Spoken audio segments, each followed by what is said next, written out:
오늘 말씀의 제목은 하나님의 영원한 작정과 실행이란 제목으로 말씀을 나누겠습니다. 우리는 도르트 신조 첫째 교리를 계속 배워가고 있습니다. 도르트 신조 첫째 교리는 하나님의 예정으로서 하나님의 선택과 유기에 대한 교리입니다.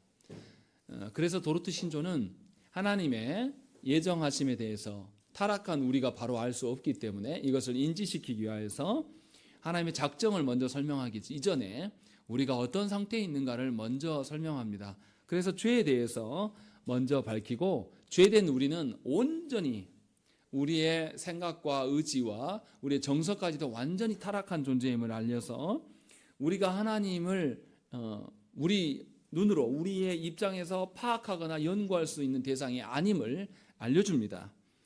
그래서 죄의 문제로 인하여서 하나님 볼 수 없는 상태, 하나님의 예정에 대해서 우리 마음대로 추론하거나 우리의 논리로 말할 수 없는 상태임을 먼저 밝혔습니다. 그러면 우리가 소망이 없는 것 아니냐라고 생각할 수 있습니다. 그래서 바로 이어서 죄의 문제를, 사실은 죄를 버린 사람은 누구냐면 사람이에요. 그런데 이 죄를 버린 사람보다 하나님께서 먼저 죄에 대해서 반응하시면서 먼저 찾아와 주셨고, 그 문제를 해결하기 위해서 우리가 요구하지도 않았음에도 당신의 독생자 예수 그리스도를 우리를 위하여서 희생하시기로 약속해 주심으로 말미암아서 복음이 우리의 믿음을 일으키는 수단으로 활용할 수 있게끔 하나님께서 길을 열어두셨다는 것입니다. 그래서 하나님께서 죄에 대한 반응으로서 복음을 주셨고, 이 복음에 대해서 우리는 복음을 전하는 자로 부름을 받은 성도다라는 것을 분명하게 먼저 밝힙니다. 그래서 복음을 전할 때에 복음에는 늘 긍정적인 반응, 복음을 듣고 회개하고 하나님 앞에 자녀가 되는 역사만 있는 것이 아니라 복음에 대해서 거절하고 복음에 대해서 완강하게 거부함으로 말미암아서 하나님을 대적하는 그런 반응도 있음을 우리에게 알려줍니다. 그리고 이 두 가지 모두는 뭐냐면 하나님의 자비와 공의를 드러내는 수단임을 우리에게 알려줘요. 그래서 하나님의 말씀을 받지 않는 자들을 통해서 하나님의 진노가 드러나는 것도 사실은 하나님의 선하심을 드러내는 방편이다라는 것을 말씀을 드렸어요.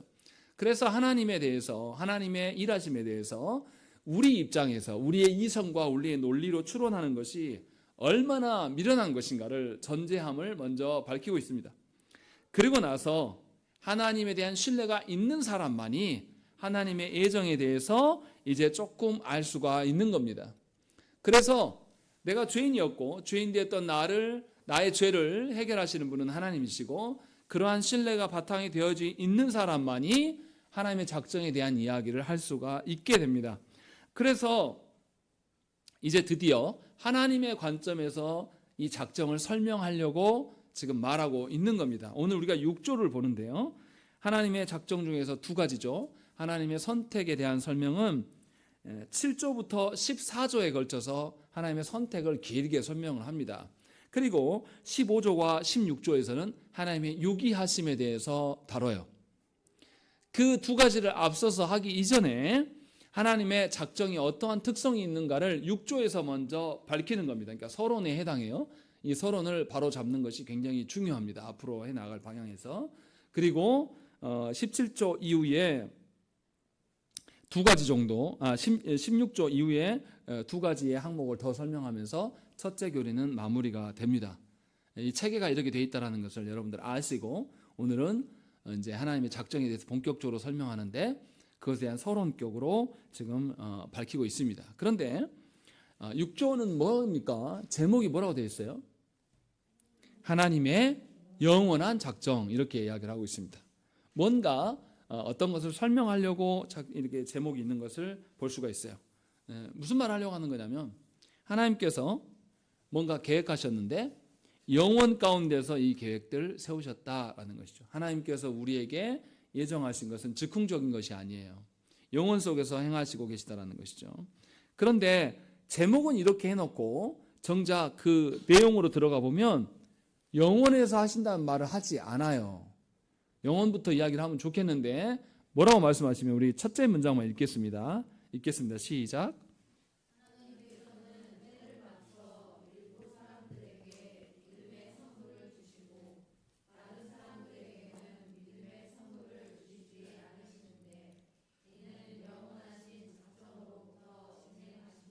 예, 내용을 가만히 보면 뭐라고 되어 있냐면 영원한 작정을 영혼 가운데서 하나님 하셨는데 이것이 어떤 특정한 시간이 되었을 때에 집행된다라고 이야기를 하고 있어요. 그러니까 영혼 속에, 영혼과 우리가 살아가고 있는 시간 속에 이렇게 연계하여서 뭔가를 설명하려고 하고 있는 것을 우리가 알 수 있습니다. 그러니까 하나님께서 우리에게 믿음을 주시는 사건은 갑작스럽게 즉흥적으로 이루어지는 것이 아니라 하나님께서 영혼 속에서 치밀하게 계획하심 속에서 우리 안에 그 시간 속에서 그들이 실행되고 있다라는 것을 첫째 문장에서 우리에게 말씀해 줍니다. 그러면 이제 이게 무슨 의미인지를 알아야 돼요. 하나님께서 우리의 구원을 영혼에서 계획하셨다는 것은 우리의 구원의 시작과 그 전 과정과 궁극적인 그 목적까지도 하나님이 계획해 두셨다는 것입니까? 아니면 계획하지 않으셨다는 겁니까? 당연히 계획하셨다는 말을 하고 있는 거겠죠. 그러면 하나님께서 모든 것을 계획해 놓으셨고 하나님께서 모든 것을 계획하시는 것은 그대로 실행될 터이기 때문에 우리의 구원이라는 것은, 우리의 구원의 확증이라는 것은 누구에게서 찾아야 됩니까? 하나님께서 찾아야 되는 것이지 우리의 반응에서 찾을 수가 없다라는 거예요. 그런데 예수 믿는 사람들 중에서 하나님께서 주시는 구원의 확신과 위로를 어디에서 찾으려고 하냐면 이 땅의 어떠함으로 찾으려고 하는 성도들, 자기 확신에서 찾으려고 하는 성도들이 조국 교회 안에 너무나 많아요.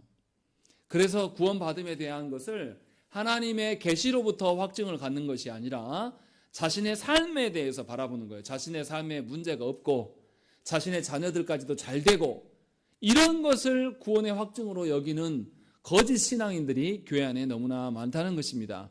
그러나 이것은 하나님의 예정하심에 대해서 부정하는 태도인 것이고 구원을 마치 사람의 손으로 어떻게 이룰 수 있는 것처럼 생각한다는 거예요. 무엇인가 우리가 일이 그릇되면 무슨 생각을 합니까? 내가 하나님께 뭐 범죄했나? 이 생각을 먼저 하게 되는데 여러분들의 구원은 여러분들의 반응 따라서 달라지는 것이 절대 아니다. 하나님께서 이미 영혼에서 작정하셨고 작정하신 것이 우리의 때에 하나님이 정하신 때가 되었을 때에 그대로 실행된다는 것입니다. 그래서 하나님의 계획은 확고부동해요. 절대 바뀌지 않습니다. 분명하게 하나님의 계획은 시간 속에서 그대로 실행되는 거예요. 하나님은 하나님의 계획을 세우실 때에 한치도 어긋남이 없이 완전히 치밀하게 이 계획을 세우시는 사랑이에요. 그러니까 하나님의 사랑은 어설프지 않아요. 굉장히 완전한 것이고 치밀한 것이에요.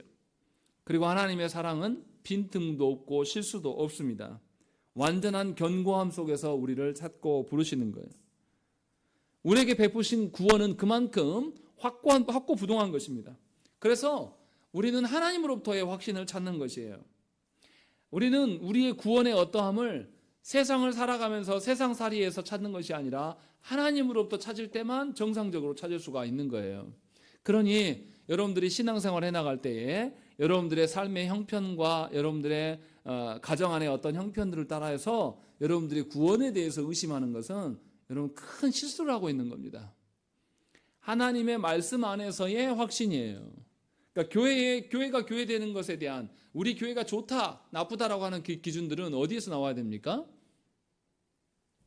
말씀에서 나와야 돼요. 그런데 조국교회 현실은 너무나 이상해요. 성도들이 특히나 좀 배웠다고 하는 젊은 성도들이 교회가 뭐라고 해야 된다고 합니까? 민주주의라고 말하는 사람들이 있어요. 너무 많아요. 말은 그렇게 안 해도 목사 1인이 혼자 하는 것에 대해서 부당하다라고 생각하는 젊은 층들이 굉장히 많습니다. 이것은 성경의 생각입니까? 그들이 민주주의에 익숙하여서 세상 논리를 교회 안에 끄집어 온 겁니까? 그건 성경적인 생각도 아니고 자신들의 추정치예요.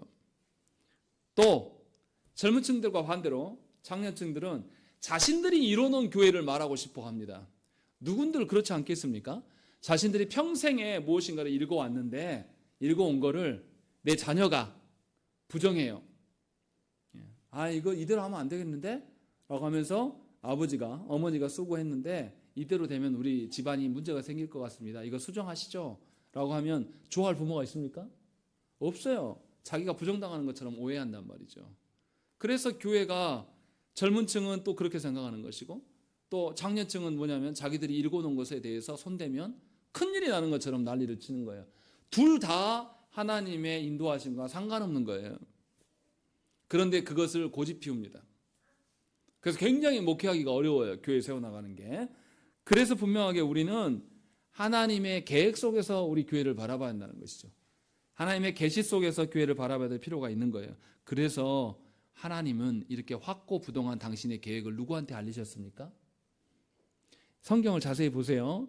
하나님께서 언약의 믿음의 조상으로 처음에 누구를 부르십니까? 아브라함을 부르실 때 하나님이 그냥 부릅니까? 아니면 앞으로 되어질 일을 약속하시면서 부르십니까? 약속하시는 거예요.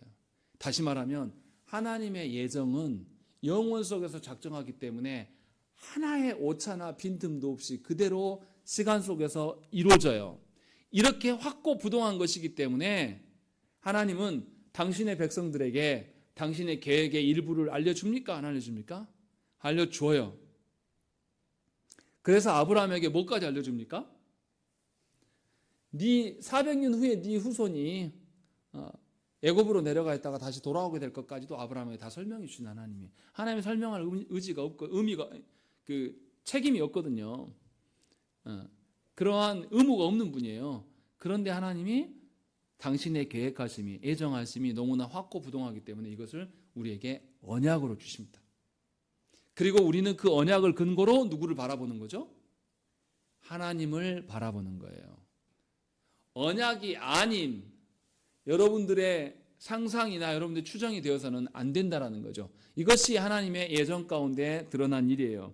그래서 우리가 언약 백성이 되는 것이고 언약 백성인 우리는 언약을 통해서 하나님의 존재와 일하심을 확인하는 거예요.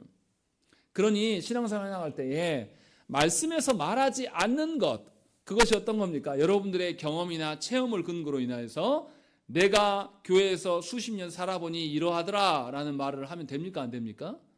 이거는 하나님 언약과 아무 상관없는 이야기, 하나님 예정하신 것도 상관이 없는 이야기예요. 그냥 본인 경험 말하는 거예요.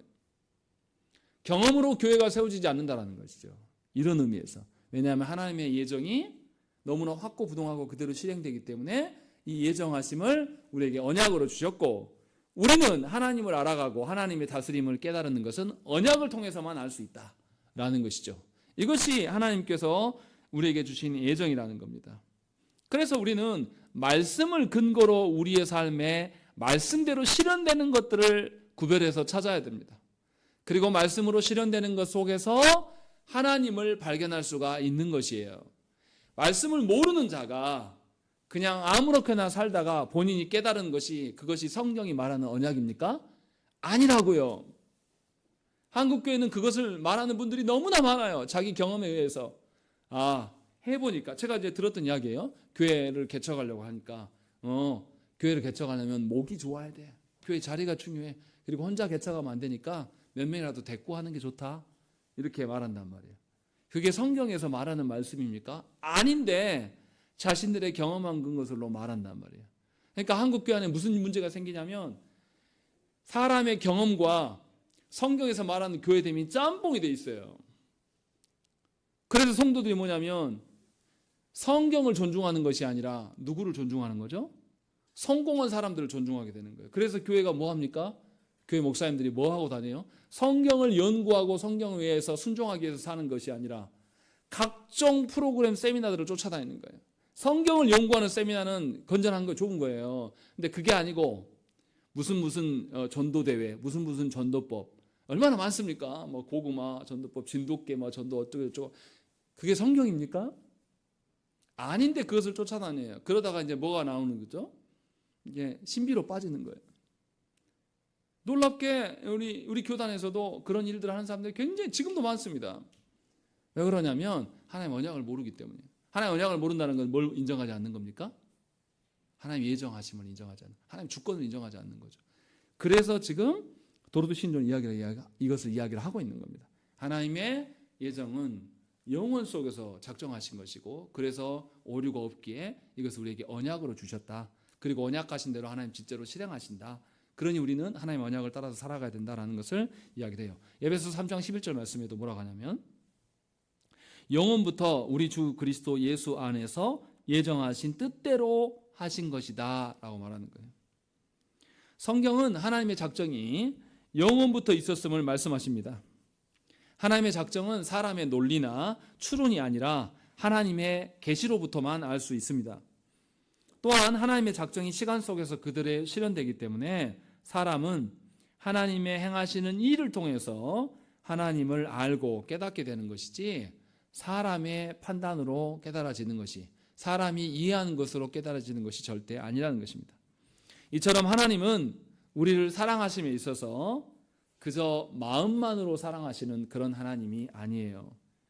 진심으로 마음 깊은 곳에서 고려하신 말을 충분히 계획하시고 이것을 실제로 행동하심으로 말미암아서 그 사랑을 입증해 보이시는 하나님의 사랑이에요. 그러니 우리의 하나님께 받은 우리의 사랑은 실천하는 사랑입니다. 말로만 생각하는 그런 사랑이 절대 아니에요.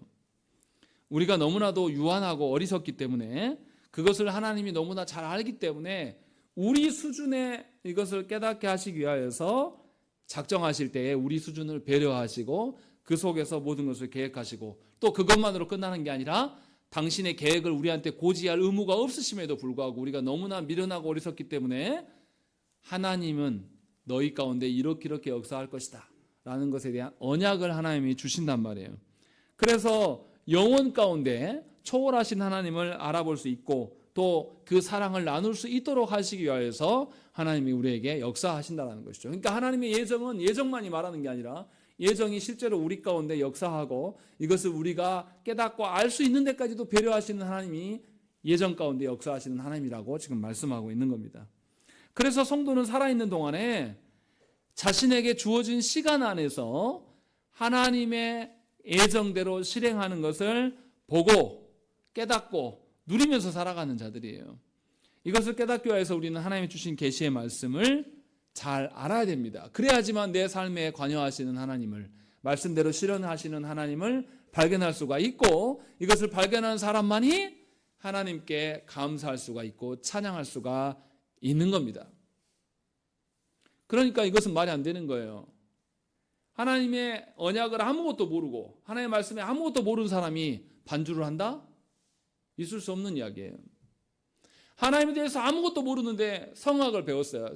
해외 가서 유학을 밟아가지고 유학해서 온 사람이 와가지고 교회 앞에 하나님 언약 아무도 모르는데 와가지고 나 여기서 부르고 간다고 해서 그게 찬양입니까? 찬양일 수 없다라는 거예요. 그러니 교회 안의 찬양은, 교회의 음악은 음악적인 것이 아니에요. 언약적인 것이어야 돼요. 이것을 분명하게 예정을 통해서 우리가 알 수가 있는 겁니다. 그래서 우리는 하나님의 일하심을 우리 삶의 곳곳에서 알 수 있어야 돼요. 왜냐하면 하나님은 시간을 초월하신 하나님이지만 그 초월하신 하나님께서 계획하신 것을 시간 안에서 실행하시는 하나님이니까 우리 인생 가운데 하나님의 약속대로 실행하심이 한 번만이 아니라 두 번만이 아니라 계속해서 내가 발견하고 그것들을 살아가면 내 인생이 어떻겠습니까? 날로 새롭고 즐겁고 그 일로 인해서 기뻐할 수 있게 살아가는 거예요. 그런데 이것을 보지 못하면 신앙생활처럼 답답한 게 없어요.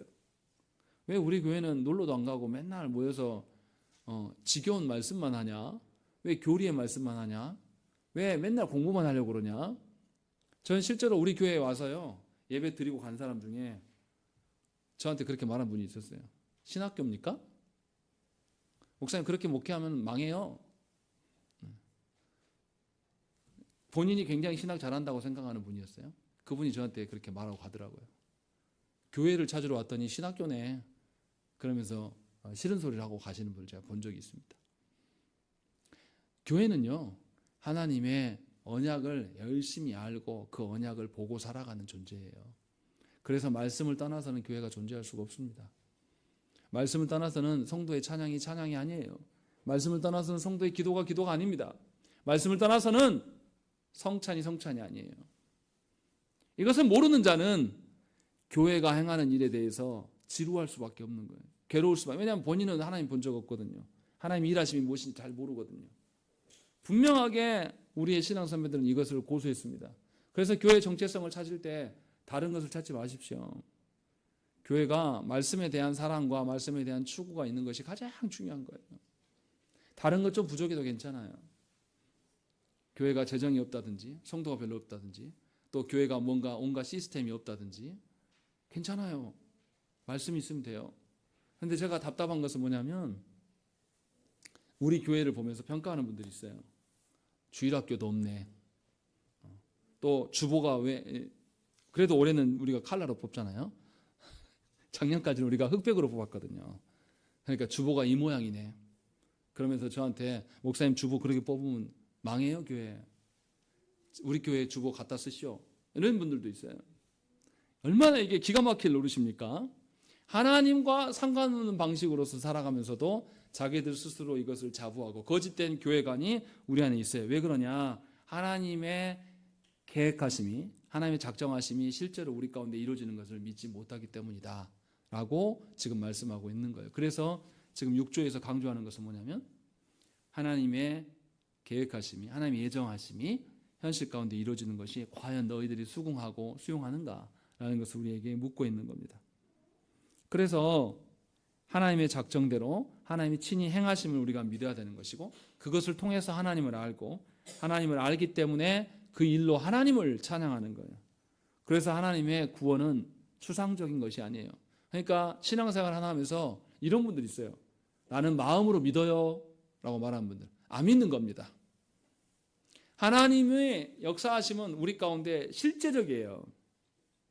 우리에게 시간 속에서 실제로 실행하시는데 그냥 실행하는 게 아니라 영혼 속에서 치밀하게 계획하신 것을 실행하시는 하나님이니까 하나님의 사랑은 실제적인 것이고 신앙생활은 실제적인 것이 돼야 돼요. 그냥 막연하게 뜬구름 잡는 식으로 마음으로는 믿는데 나도 다 압니다 라고 말하는 사람들은 하나도 모르는 것이고 사실은 안 믿는 거예요. 하나님은 우리를 구원하실 때에 우리의 영혼에만 역사하시는 것이 아니라 시간 속에서 실제적으로 우리의 육체적인 삶에 관여하신다고 말씀하고 있는 거예요. 그래서 하나님의 구원은 매우 실제적이고 구체적입니다. 성도의 삶이라는 것은 구체적인 것이지 막연한 것이 아니에요. 그러니까 예수를 믿으려면 정확하게 바르게 믿으셔야 한다는 거예요. 술에 술 탄 듯 물에 물 탄 듯 예수를 믿는 것인지 안 믿는 것인지 알 수 없는 그런 방식으로 믿는 것은 안 믿는 겁니다. 몸뚱이는 교회를 계속 왔다 가고 교회의 문턱을 계속 밟고 왔다 갔다 했을지는 몰라도 실제로 하나님의 구원과는 상관이 없는 일이 되는 것이죠.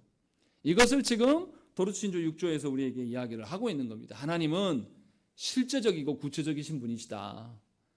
절대로 너희의 생각 속에만 계시는 분이 아니다라는 것을 우리에게 알려주는 거예요. 그래서 보이지 않는 영원한 나라는 실제적인 것입니다. 현실이라고 지금 말씀하고 있는 거예요. 이것을 믿지 못하는 자들이 실제로 교회 역사 가운데 이단들로 나타났습니다. 몇 가지 이단들을 설명할 텐데요. 여러분들이 이와 비슷할 수도 있어요. 먼저 아르미니우스를 따르는 자들, 알미니안들을 이야기를 하고 싶은데요. 알미니안들은 어떻게 하나님을 믿었냐면 하나님께서 구원하시는 것은 시간 안에 있는 인간이 어떤 의지를 발동했을 때, 인간이 선택했을 때 구원이 시작된 거라고 믿은 거예요. 그런데 지금 도르트 신조에서 말하는 건 뭡니까? 하나님의 예정하시면 영혼 속에서 작정한 것이 어느 시점에 실행된다라고 이야기하고 있어요. 그러면은 하나님의 구원은 어디로 온 거예요? 어디서부터 온 거예요? 작정하심부터 온 거잖아요. 시간 안에서 실행됐을 때 구원이 시작이 아니라 언제부터 시작한 거예요? 영혼 속에서 구원이 이미 시작된 거잖아요. 그것을 지금 말하고 있는 겁니다. 그런데 알미니안들은 뭐라고 하냐면 시간 안에서 사람이 하나님의 복음을 선택해야지만 구원이 시작한다고 믿은 거예요. 그러니까 이 도르트 신조에서는 분명히 이것을 부정하면서 하나님의 영원한 작정을 말한단 말이에요. 당신에게 지금 당신이 믿게 된 지금 현실 이 시간 안에서 이 일이 일어난 것은 사실은 하나님이 영혼 속에서 작정하신 것입니다. 그러니 당신의 구원은 누구에게 있다? 하나님의 주권에 있다. 하나님께 달려있는 것이다. 라는 것을 우리에게 설명하는 거예요. 분명하게 우리의 구원에 대해서 여러분들이 바른 태도를 가지셔야 한다는 것이고 두 번째로 하나님의 작정에 대해서 또 오해하는 사람들이 있습니다. 하나님이 영혼 가운데서 우리를 작정하셨다라고 했을 때 그 영혼을 시간 전이라고 생각하는 분들이 있어요. 먼저 작정하시고 먼저 계획하시고 후에 실행하신다라고 이렇게 생각을 한 겁니다. 그러면 어떤 문제가 생길까요? 먼저 생각하시고 행동한다라는 거죠. 사람의 생각에 기대어서 하나님의 작정을 바라보면 작정은 먼저 하고 집행은 나중에 하는 그런 프레임에 갇히게 됩니다. 그러면 하나님도 어떤 하나님이겠습니까? 실행하시는 하나님입니까? 아니면 생각으로 작정하시는 하나님입니까? 먼저 계획하시는 하나님이 되어버려요. 이러한 오류에 빠질 위험이 있습니다. 그런데 도르트 신조에서 말하는 영원 가운데서 작정하셨다는 것은 시간 전이란 말이 아니라 시간 없음이란 뜻이에요. 하나님은 시간에 매이지 않고 시간 밖에서 우리를 계획하셨다는 그런 뜻이에요. 하나님께서 천지를 창조하실 때 시간도 창조합니까? 안 합니까? 시간도 창조하신 하나님이에요. 그래서 하나님의 작정은 시간 없음이에요. 시간을 초월한 거예요. 다시 말하면 하나님께서 영원부터 우리를 작정하셨다는 의미는 시간조차도 존재하지 않을 그때에 우리를 창조하시고 우리를 구원하시려고 작정하셨다는 의미라는 것입니다. 그러니 시간 전이라는 표현보다도 시간 없음에 대한 개념으로 우리를 이해해야 돼요. 그러면 하나님 작정을 전후 관계로 이해하면 어떤 문제가 생깁니까? 첫 번째로 생길 것은 먼저 하나님이 생각하시고 계획하시려고 생각을 하시겠죠. 생각하시고 후에 행동하시는 하나님. 그럼 어떻게 되겠습니까? 하나님은 생각의 하나님이 되십니다. 관념의 하나님으로 이해하기 시작해요. 그래서 조국 교환에서 예수 믿는 것을 뭐라고 합니까? 마음으로 믿는 거다라고 생각하는 사람들이 다 이런 오류를 갖고 있는 거예요. 하나님의 믿는 것은 마음으로 믿는 것입니까? 나의 실제 삶으로 믿는 것입니까? 둘 다예요. 나의 생각만을 작용하시는 게 아니라 나의 의지까지도 작용하시는 하나님이에요. 그러니까 예수 믿으면서 마음으로 믿는데 내가 그대로 살지 않아요. 그러면 잘못 믿는 거라니까요. 고민할 것이 없어요. 그런데 자꾸만 예수 믿는 것을 마음으로 믿는 것, 마음의 평안을 가져다 주는 것, 이렇게 생각하는 분들이 너무 많아요. 그러나 예수 믿는 것은 실제적이에요. 삶이에요. 그런 점에서 하나님을 관념의 하나님으로 생각하면 곤란하다는 것입니다. 하나님을 실존하시는, 역사하시는 하나님으로 알면 그 역사하시고 실행하시는 하나님 앞에서 나의 삶을 드릴 수밖에 없어요. 나의 삶의 모든 부분에서 하나님을 상정할 수밖에 없다는 것이죠. 그래서 하나님의 뜻과 하나님의 작정을 이야기할 때 너무나 하나님이 계획하신만을 강조하게 되면 하나님 어디에 매입니까? 계획에만 매이는 하나님. 하나님이 실행에 자유롭게 하시는 분이 아니라 당신의 계획에 매우시는 하나님으로 약화될 수가 있습니다. 그래서 어거스틴은 이것을 막기 위해서 뭐라고 표현했냐면 하나님은 항상 현재의 하나님이시다 이렇게 말한 거예요. 하나님 시간에 매이지 않기 때문에 시간을 초월하셨기 때문에 하나님께는 과거도 현재고 하나님께는 현재도 현재고 하나님께는 미래도 현재입니다. 우리는 달라요. 우리는 늘 어디 속에만 있습니까? 우리는 늘 현재에만 있을 수밖에 없어요. 그런데 하나님은 과거도 현재로 바라보실 수 있고 미래도 현재로 보실 수 있는 하나님. 왜냐하면 시간을 초월하신 하나님이기 때문에. 그리고 또 하나님을 먼저 계획하시고 실행하시는 하나님이라고 본다면 큰 문제가 생겨요. 뭐가 생기냐면 우리 삶에 죄가 발생했어요. 그러면 이거 누가 계획하신 거라고 생각하는 거죠? 하나님이 계획한 거 아니냐라고 해서 그렇게 이해되면 이제 죄의 조성자가 돼요. 우리의 모든 죄를 하나님 계획하신 거 아니냐라고 생각할 수밖에 없다는 거죠. 그래서 분명하게 우리에게 벌어지는 것에 대해서 관념의 하나님으로 이해하면 곤란하다는 것입니다. 하나님을 생각의 하나님으로 이해하면 죄의 조성자로 보기 때문에 우리는 성경대로 하나님을 믿어야 돼요. 이것은 다 사람의 논리로 인하여서 생겨난 일들입니다. 그런데 이런 오류가 역사 가운데 실제로 있었다는 것이고 사람의 논리와 생각을 초월하시는 하나님을 인정할 줄 몰라서 이런 생각을 갖게 된 것이죠. 그리고 좀 어렵긴 하지만 세 번째로 또 오류가 있어요. 영원 칭의 교리라는 게 있습니다. 이게 무슨 말이냐면 하나님께서 당신의 백성을 영원에서 미리 예정하셨기 때문에 원래부터 멸망받을 만한 것이 없다고 생각하는 겁니다. 시간 속에 일어난 모든 일들은 누가 계획하신 거다? 하나님이 계획하신 바가 그대로 드러난 것일 뿐이에요. 그래서 신자가 의롭게 된 것도 실제로 죄인이 사망 가운데 있다가 그리스도를 만나서 변화된 것이 아니라 그냥 이미 하나님께서 영혼 속에서 다 계획해 놓으신 거니까 그때서 신자가 알아챈 것뿐이다 라고 이렇게 이해하기 시작해요. 그러면 하나님이 다 계획해 놓으셨으니까 성도는 어떻게 살아가야 됩니까? 수동적으로 살아갈 수밖에 없는 거예요. 실제적이고 현실적으로 바라보는 게 아니라 하나님의 구원이라는 것은 그냥 하나님 자 정해놓은 대로만 생각. 그러면 성도가 적극적으로 살겠습니까? 수동적으로 살겠습니까? 수동적으로 그렇게 살아갈 수밖에 없는 거죠. 마치 예수 믿는 것을 운명론적으로 믿는 분들이 이렇게 생각을 하는 것입니다. 분명하게 하나님께서는 우리의 자유의지를 꺾습니까? 꺾지 않으십니까?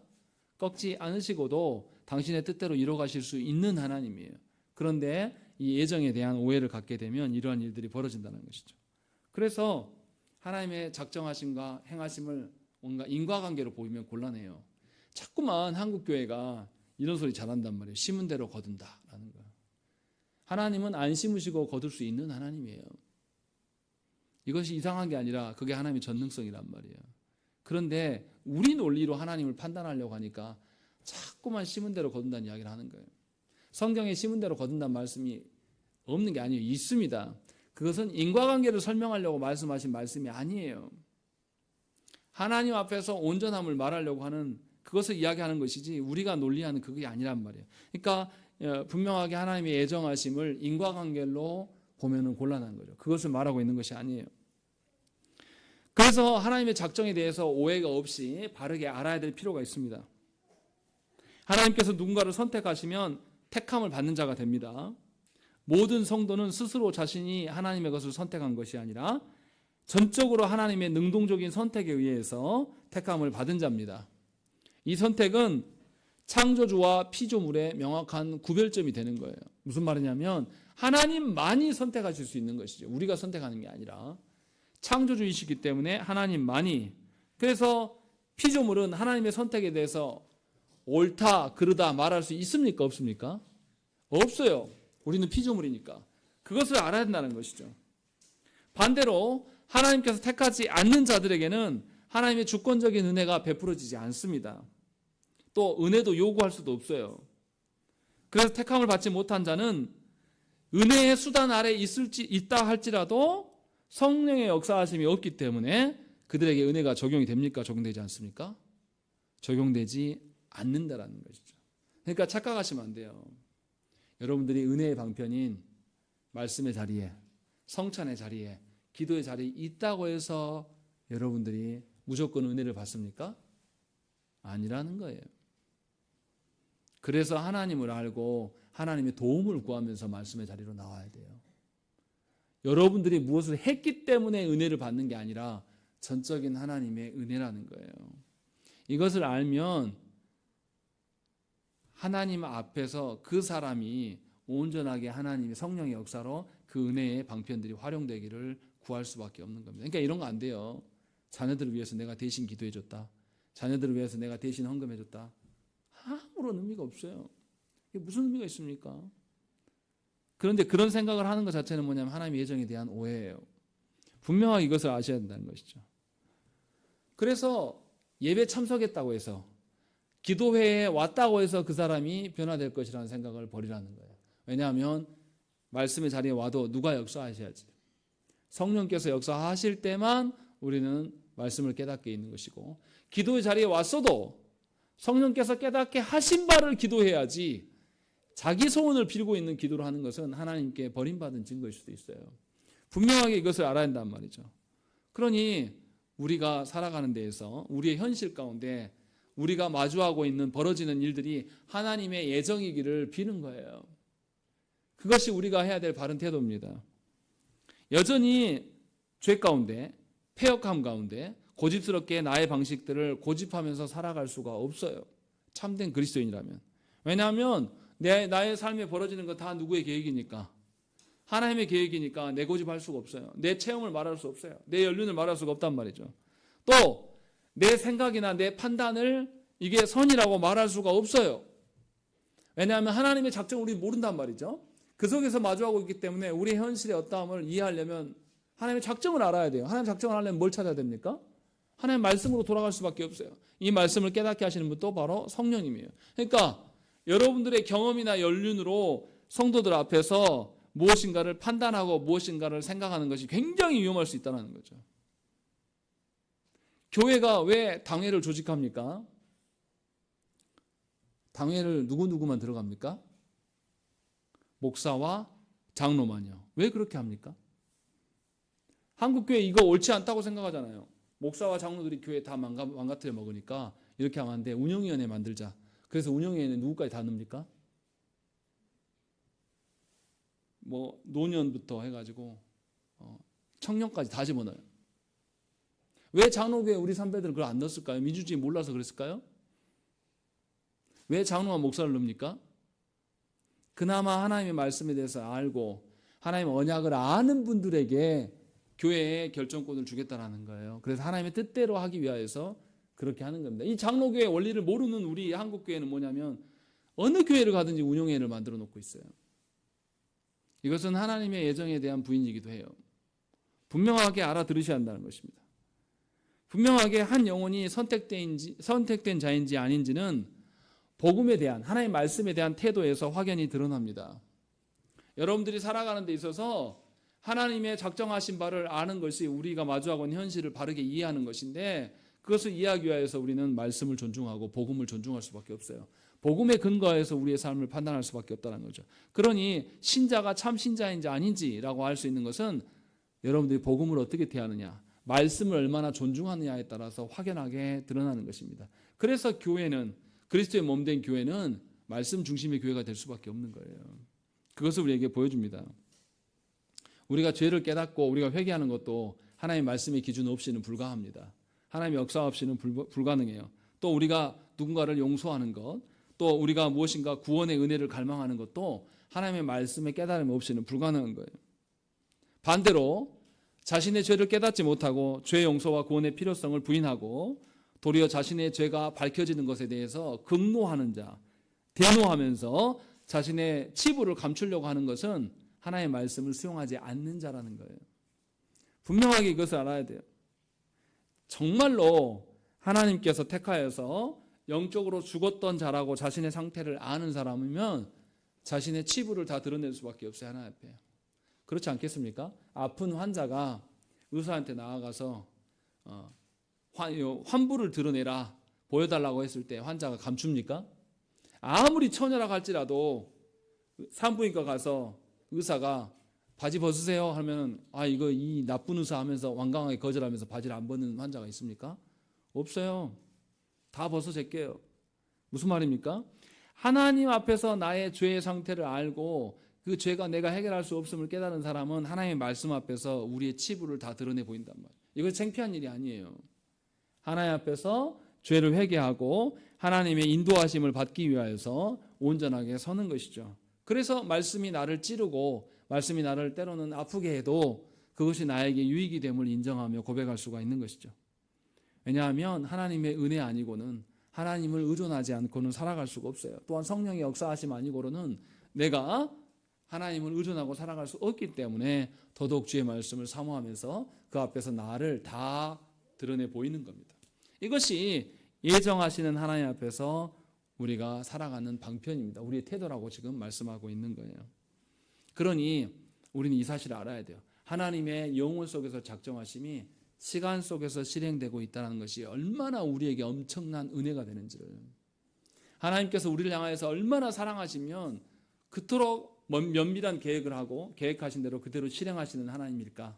또 그 하나님의 사랑이 그렇게 구체적이기 때문에 내가 하나님을 향한 사랑함도 실제적이고 구체적일 수밖에 없는 것, 이것이 우리 모두에게 적용되어야 될 것들을 지금 말씀하고 있는 겁니다. 그러니 하나님의 예정은 그냥 뜬구름 잡는 것이 절대 아니에요. 하나님의 예정을 배워갈 때에 그냥 하나님이 알아서 했겠지, 나는 알 게 뭐야, 이러라고 하는 게 아니에요. 하나님의 예정하심에 대해서, 하나님의 선택하심에 대해서 바르게 알아서 하나님의 구원의 은혜를 하나님이 행하신 방편으로 잘 이해를 해야 돼요. 그럴 때 그 구원의 은혜가 우리에게 감격이 됩니다. 우리의 살아갈 위로와 힘이 되는 것이죠. 제발 부탁하는데 하나님의 예정하심을 나의 호기심이나 내 이성이나 사람의 논리로 대해서는 안 됩니다. 그러면 아무런 소망이 없어요.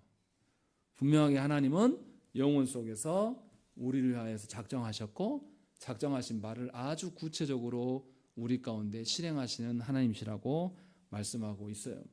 그러니 우리가 하나님이 누구를 택하든지 택하지 않으든지 간에 다 하나님의 치밀하고 주권적인 우리를 향한 하나님의 사랑임을 저와 여러분들이 알아야 된다는 것이죠. 그것을 인정하지 못하면 예정 교리를 배울 필요가 없어요. 어차피 이해하지 않고 어차피 그 앞에 순종하지 않을 건데요. 그것을 지금 6조에게 우리에게 말씀합니다. 그래서 거기 보세요. 밑에서 한 6번째 줄인가요? 특별히 여기에서 심오하고 자비로우심이 드러나고 동시에 정죄받아 마땅한 사람들 사이에 공정한 구별, 즉 하나님의 말씀에서 계시된 선택과 유기의 작정이 나타납니다. 비록 사악하고 불순하고 변하기 쉬운 사람들이 이 작정을 그들 자신의 파멸로 왜곡시킬지라도 이 작정은 거룩하고 하나님을 경외하는 영혼들에게 말할 수 없는 위로입니다 라고 이렇게 고백을 하고 있는 것입니다. 그러니 여러분들의 삶의 모든 것을 하나님의 계획하심 속에서부터 여러분들을 살펴야 될 의무가 있는 겁니다. 그것을 우리에게 말씀하고 있어요. 그러니 하나님의 예정하심을 언약으로 주셨기 때문에 언약을 잘 배우고 언약이 여러분들의 가정 안에서 그대로 실현되기를 소망하면서 여러분들 자녀를 양육할 때도 여러분들 자녀를 언약 백성으로 키워야 됩니다. 내 상황과 처지에 따라서 이럴 수도 있고 저럴 수도 있는 그런 게 아니에요. 그래서 가정에서 가정 예배를 드리라고 말씀드리는 겁니다. 언약을 가르치세요. 하나님의 작정을, 하나님의 예정에 뜻하신 바를 알고 살아야지 하나님의 일하심을 보게 돼요. 구별할 수가 있게 되는 것입니다. 그것이 살게 됩니다. 우리 함께 기도하시겠습니다.